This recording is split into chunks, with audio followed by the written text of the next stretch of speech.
Hello again from Blue Collar Bobbers. I know the first thing you're going to say is, what the hell is that thing? This is our new creation, and it could be good, it could be bad. Gosh, I don't know. I'm excited about this. I think I wanted to make it look like an old racer or something from the past.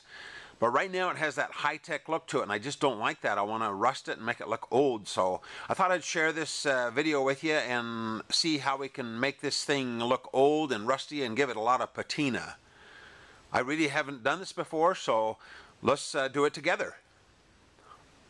Okay, the thing is that this thing is made out of aluminum, and then the side covers on the motorcycle are plastic, and the rear fender's aluminum. So the question is, how do you rust aluminum and plastic? Let's get started. This should be a lot of fun because I've never actually done this on any kind of a vehicle before. So we're going to go ahead and do this together. We can experiment and get this thing finished up. Okay, what we'll need is a pan and a roller, a brush. Now these are the key ingredients. Okay, I bought this on Amazon. It's a Modern Masters Metal Effects Oxidizing Iron Paint. Now what this is the key to the whole thing. It's a paint, it's a water-based paint that you paint on. It actually has iron in it, and that's what lets it rust. So you'll need this. Okay, then the next ingredient you'll need is the Rust Activator. It's a Modern Masters also. It's just a kind of a blue liquid, and you'll spray it on using just a squirt bottle. I just took this Windex bottle and labeled it the Rust. So you spray that onto the paint, and then what I did is, now if you go over it after you get finished with like a oil-based type clear, it'll go dark, and it won't look quite as bold. So I'm going to use this, but first I'm going to go over it with the water-based urethane clear. This is an outdoor crystal clear satin finished water-based paint. The reason I use this is because this will actually bring out the colors of the rust, because it's water-based, so it'll actually bring out a little bit more of the rust. And then after I get finished, I'm going to go over it with the oil base, and it'll tone it down just a little bit. Now this is my plan. Let's see if it works. So let's go ahead and get started on this creature. Now what I did is I did the everything in flat black. You could do any color you wanted and get different effects with the rust, but for this project I thought I'd start with flat black, and then when I get finished with all this stuff, I want it to make it look like Mother Nature rusted this thing. So what you have to do, keep in mind, I guess, when we do this, is think about how it would rust just out in the outdoors. So go ahead and paint your stuff first. Use flat paint if you can. If you do gloss, make sure you dull it with a 3M pad or something so the oxidizing paint will stick. My hell, this stuff's fun. I can't wait to get this stuff on the parts. Okay, now what I'm going to do is I'm going to stir this stuff up really well, because this sticky gooey crap at the bottom is the main ingredient. That's the stuff at the bottom probably has more iron in it. So make sure you stir this up, shake it up really well, because you want to get all that iron mixed into this paint. Okay, in my mind, if this were to rust, this is a piece of plastic. If this were to rust, it would probably rust in the low points and around the edges and stuff more than it would be on the solid surfaces. So what I'm going to do, I'm going to go around the edges and just kind of roll a little bead of this stuff around the iron paint around the edges of everything. Just kind of get it down in the nooks a little bit. It doesn't have to be perfect. That's the beautiful thing about this, is you just can kind of slop it on there. It doesn't have to be. If you get a little blob, don't worry about it. That's the way rust would happen. Now it would also rust in here, probably a little bit down in this bottom area.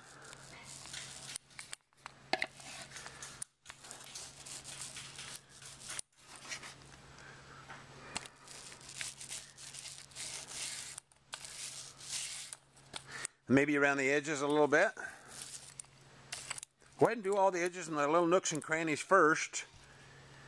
I did all these parts the same way. I kind of went around the nooks and crannies, around the edges of that, around the front edge of the lights over there, so that that's what would happen if they were to rust. What fun this is. On the gas tank, I drew a line around the gauge cluster here. I'm going to kind of rust around there, because if it rusted, it would kind of come out from under the gauge. Then I'll do around the edges, maybe around the emblem a little bit. Around all these edges. Mother Nature does it that way. I wonder what this is going to look like when it's dried, and then the rust is applied. Okay, you can see how I've put the paint around all the edges, around the logo, around the edges of the gauge, edges of the fender, air cleaner. All these parts are kind of around the edges and down in the nooks and crannies. Let me show you the beast. Okay, this is the front end of this amazing looking creature. What I've done is I've gone through all the cracks and around all the bolts and stuff, because that's the places that it would rust the most. It's going to have an old windshield around the edge here, so I went around all these edges here so that it looked like rust kind of came out from under the windshield. Didn't want to lose all my detail, so I just kind of ran around all the cracks. And then on the grill, there again, I kind of went around all the, down the nooks and crannies down there, because that's where the rust would start oozing out. So go ahead and let all this dry. You don't want to recoat it too soon with our thin coat. We're going to put a thin coat over the outside of all this stuff now. And we don't want to recoat it too early, or it might pull the existing iron paint off. So let this dry a little bit, and then we'll go over the whole thing with a little thin layer. So cool. Man, this stuff is looking like shit. What a way to ruin a good paint job, huh? But you wait, and wait till we finished here, how cool it'll look. Okay, what I've done is I've gone over the areas that I didn't do before, just with a light coat. You know, and depending how much color you want to see through, I think the lighter you put on, and the more the color will come through. So, like I say, this is all speculation. I've tried some sample pieces before, and that's the way they came out. But we'll have to check it out and see. Let me show you the beast. Okay, now if all of these areas where I did before are too abrupt and they don't look very natural, what I can do is I can save the day with Scotch-Brite pad. I don't know if you've ever used one of these. They're the same pad that's on the back of those sponges that you clean pots and pans with. So you can get them at the store, and then you can also get just Scotch-Brite pads at hardware stuffs in store. It's just basically what it is. It's an abrasive pad. It's kind of like sandpaper, only it's soft. We could go around the edges, and we also could expose some areas where we didn't, where there's too much rust. So anyway, there you have it. Gosh, I've just made that look like shit too. Before it looked high-tech. I didn't want that look. I wanted it to be old, rusty, low-tech. All this stuff is dry, and it's time to spray the rust activator on the parts. I've labeled this Windex bottle rust. Be sure and do that, because you wouldn't want your wife to do your laundry and get some rust in your shorts. Ha! Holy cow, look at that. It looks like Mother Nature rusted all this stuff. That's amazing, because that's plastic and aluminum. I think I'm going to put one more coat just to give it a little deeper tone, and then don't worry if it's too bold, because we can tone it down with our clear coat. Now what I did to make the blue color bobber show more is I took just a rag with the rust water stuff, and I just rubbed it around on there to get rid of some of that rust. You can do that in some areas if you want something to show under the rust. Now to give it a more dramatic look, what I did is I used the Vera Thane water-based clear coat over this. What it does is it makes it more dramatic, so when you do spray the clear, it doesn't hide it so much. If you spray the clear right now, it's really cool, but it'll kind of make it a lot more subdued. And you may want to do a practice piece just to see what I'm saying. So right now I've sprayed all this stuff with the clear water base, and then I'm going to come back tomorrow and I'm going to clear coat it with the oil base. Okay, there's the finished product. What a sick looking motorcycle, isn't it? I think it came out really cool, and it's so fun to ride around. It's just gets so much attention. It's just crazy. Anyway, what I did is after I did the water base, and I sprayed over the top with the oil base, matte clear. Now if I was going to do another motorcycle, I would do, instead of Rust-Oleum brand, I would get the Vera Thane. The urethane might be more gas proof. So I'm going to do a walk around here and show you how it looks. And there's our little dog too. We just got him. His name is Bits. He's really fun. Okay, if you'll notice, I did the silver in the front, and then I put the scallops on. And then I just kind of wiped it around there and kind of made it look real rustic. There's the grill.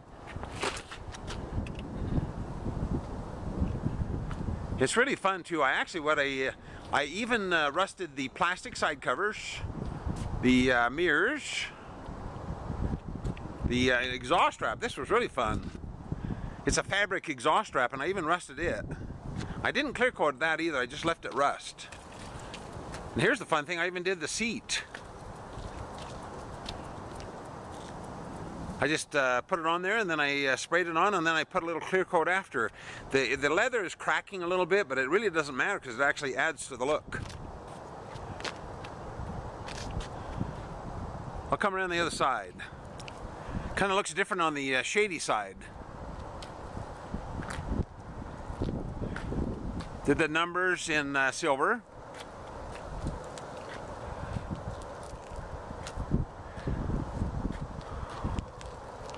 Okay, there you have it. There it is with my 41 Ford panel truck. This is the sickest looking motorcycle you'll ever see in your life, and it is so much fun. Thanks for watching.